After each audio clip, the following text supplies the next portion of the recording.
Hello guys, so for those of you who are new to my channel, my name is Aya and I'm a bento mom.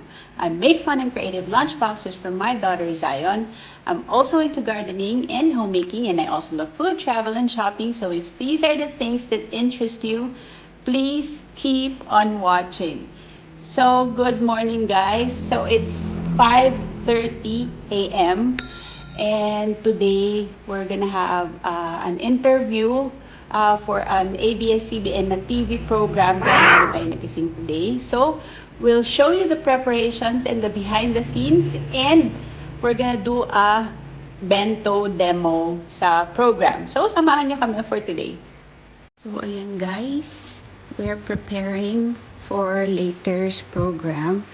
So, nilabas ko lahat ng aking bento tools na possible kong gamitin. So, ayan yung lunch punch, yung yam box, yung mga silicone na cups, bento picks, ayan. Hindi ko naman siya lahat gagamitin, although nag-inventory na din tayo kasi magpapasokan na. So, we need to update yung mga tools na meron tayo. So, ito seaweed, I need it later. And, ayan, makalat dito sa kitchen as of the moment. So, ito yung laptop na gagamitin later. They require two gadgets. And, ito ang state ng kitchen namin. Makalat. And, si Bento Daddy is looking outside.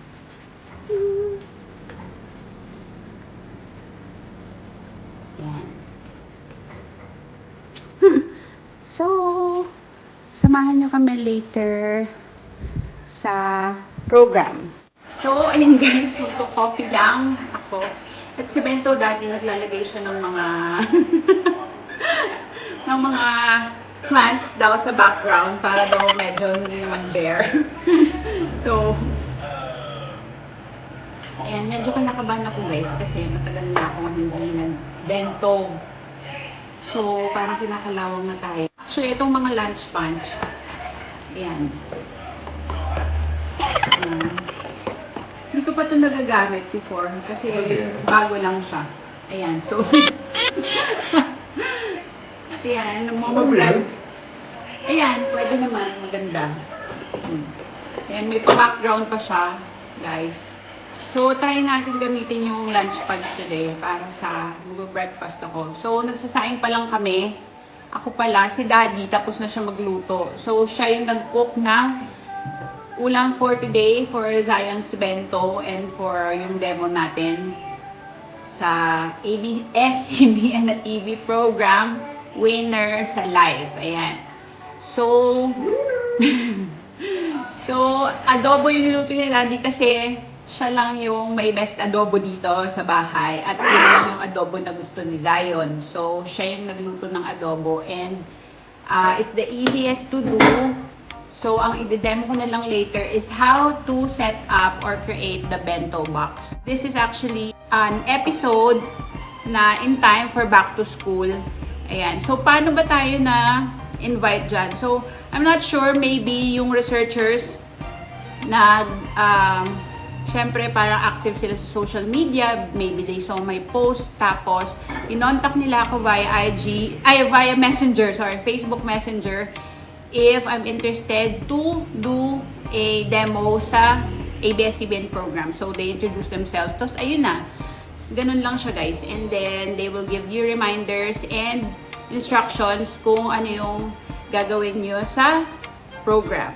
Ayan. So, and mabilisan lang siya guys kasi kinontak ako Wednesday night. And the program is airing live ngayong, today is Saturday, August 13, 2022. So, ayan. So, pakita ko sa inyo itong lunch punch. And later na yung ating behind the scenes for the program. So, ayan tayo guys. Nagsa-set up tayo yung gadget. So, Bento Daddy is working pa. So, we need two gadgets. So, yung isa, yung itong phone, and then yung laptop. So, we'll do the session via Zoom. So, medyo makalat kasi we're still trying to find the right angle and yung setup. Ayan, ang kitchen namin ay jungle. Concrete jungle where dreams are made of. Char! So, ayan yung mga gagamitin. And in a while, gagawa na ako ng aking bento creation. Ayan.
Okay. Ma'am Joy, isang audio lang po gagamitin po natin ha. Yung nasa front nyo lang po yung gagamitin po natin. Kay Ma'am Ranisa ganun din po yung nasa front. Tsaka kay Ma'am Aya. Dapat investigahan ang report ng OWA sa CHED dahil nakataya rito ang bondong nakalaan para sa mga nangangailangang college students. Nakatanggap umano ng mga reklamo si Ontiveros mula sa ilang estudyante na hanggang ngayon na hindi pa rin natatanggap ang mga allowances na dapat ay noong pang nakaraang academic year. Iba't ibang lugar natanggal na. So, live na tayo, guys. Kinakabahan ako. Ayan na si Tita Winnie. Gano'n na yan. Sometimes there are boxes. Ayan. Bacolod, Iloilo, Davao. Good morning po, 12 years old po. So, Amen. since kinder po, ginagawan ko na siya ng baon. Ay, 12 years old. So, anong ano na yan? Anong grade na yan? Grade 7 po. Oh, medyo malaki-laki na. So, ano ba yung pinapabaon mo sa kanya? So, today I'm gonna prepare, show you how to assemble. Maraming salamat sa mga nanay. Nakasama natin ngayong araw na ito si Joyny para sa kanyang Mami Setset, si Ranisa Kim Untalan para sa kanyang Ranisa Kim, at si Aya Sabet para sa kanyang Aya Meals. Maraming salamat. Magbabalik pa rin po ang Winners Alive. Happiness. So, ayan guys, tapos na yung winner sa live. Ready pa naman ako, kaya lang nag-hold sa oras. Pero na-enjoy ko siya. So, I wasn't able to create and show them how I assembled the baon, but I'll show you just for the sake of preparation para instructions na rin sa mga gustong matuto magbento. Right? So, here it is. So, our bento creation is a teddy bear bento. So, if I want an easy to prepare bento, so this is my go-to creation. So, our main ingredient is just the brown colored rice. So, Zion's ulam today is adobo. So, this is 5 tablespoons. And then, I would normally just get 3 tablespoons of rice. And then, wrap it here sa cling wrap. Ayan. And then, you just need to form a ball shape like this.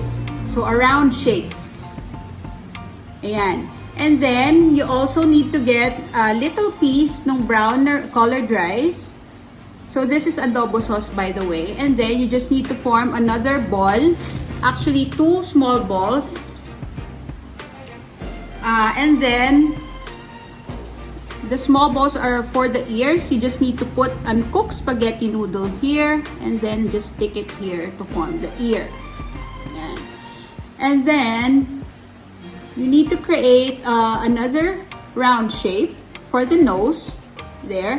And then, just the same, you need to use uncooked spaghetti noodle to stick the nose sa bear's head.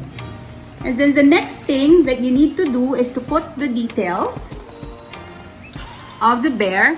So for the details, I use seaweed or nori. And then you just need to cut the nori into 2 circle shapes like this. So you just need, ito yung nori there. And then you just need to use small scissors to cut it. You need to cut 2 circle shapes and then 1 heart shape, and then you need to cut like a line. So we'll get the line here. This one. And then you put it there sa nose ng bear. You just need to put it here, and then you need to get the heart shape, and then you need to put it on top of the line that we put dun sa nose ng bear. And then just get the 2 circle shapes for the eyes. And then this will be the eyes of the bear. So just put it here. And then the other one, put it on the other side. Ayan. So we now have our bear. So, we'll now put together our bento box. So, you just need to get leafy green. If you don't have this, it's okay. But I just put this one for color and texture. And also, this is a vegetable, so your kids can also eat it. So, just put it there.